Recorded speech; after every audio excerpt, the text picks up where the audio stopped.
Welcome to daily Lenten reflections for Friday in the second week of Lent.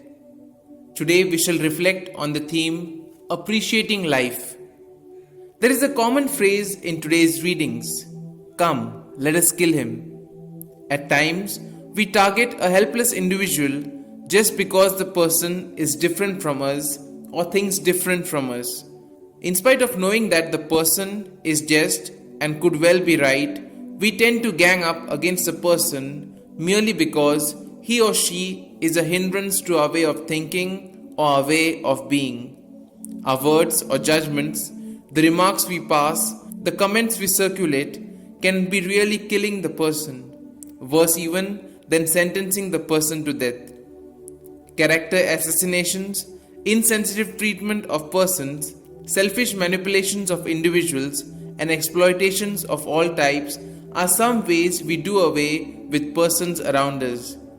Once I decide that he or she is against me, I am out to destroy the person in whichever way I can, intellectually, morally, psychologically, socially, etc.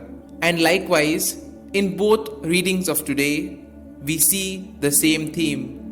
The first reading from Genesis narrates the abduction of Joseph, sold into slavery by his own brothers.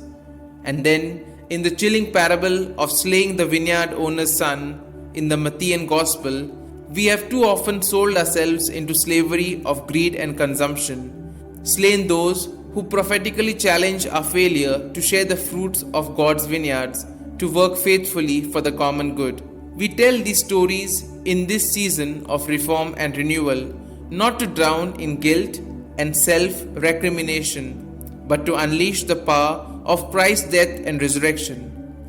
Lent is not only about our journey as a community of Christ's disciples with our catechumens to become more clearly a sign of God's kingdom, but Lent is the season we renew our mission to co-redeem our wounded world, its peoples and creatures, and to yield a rich harvest of God's justice, compassion, love, and peace.